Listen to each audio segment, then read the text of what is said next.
Hi, I'm Steve Strobreach, And I'm Mike Hayden. and we're from MOAA's Government Relations Department, and this is MOAA Focus. And this is another in our series of videos on what's likely to come out of the President's Commission on Fiscal Responsibility and Reform.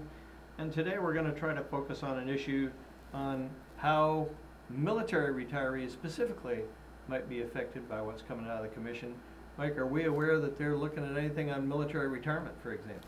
Well, for a fact, we know that they have been briefed on the results of the 10th QRMC, which QRMC is Quadrennial Review of Military Compensation.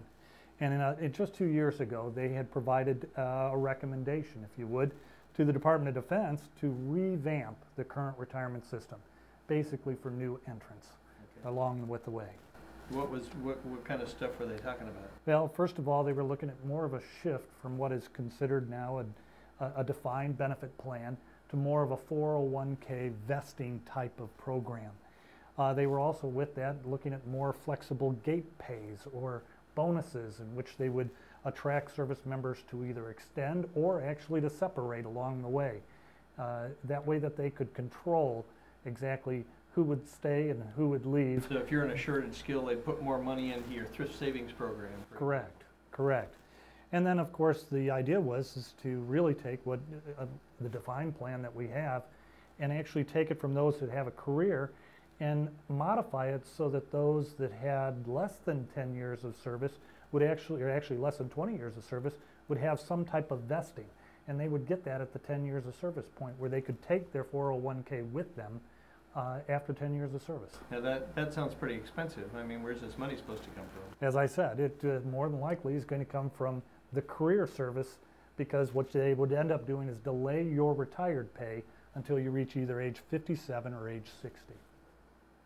Well, one of the things that we've talked about a lot of times is that, the military retirement system is built to attract people to a career. One of the nice things about it is you can look downstream and you can figure out, okay, I expect to be a lieutenant colonel or a captain, a Navy captain at X years of service, and I can figure out what my retired pay is going to be.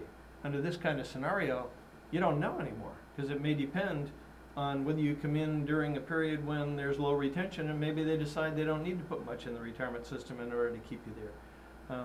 But the real bottom line is, like you said, it takes money from people who stay or to give it to people who leave. And one of the points that we've been making to Congress and anybody else who will listen is that that would be a terrible retention and readiness kind of scenario. If we'd had that in this kind of situation for the last 10 years that we've been at war, I think we would have had terrible retention. But do you actually see that this could be a potential proposal that would come out of this? Well, we've had similar proposals in the past. We had the Redux plan that you may remember that was actually implemented by Congress in 1986 that cut benefits. We told them it was going to hurt retention. It did. They had to repeal it in 2000. So there's a precedent for it.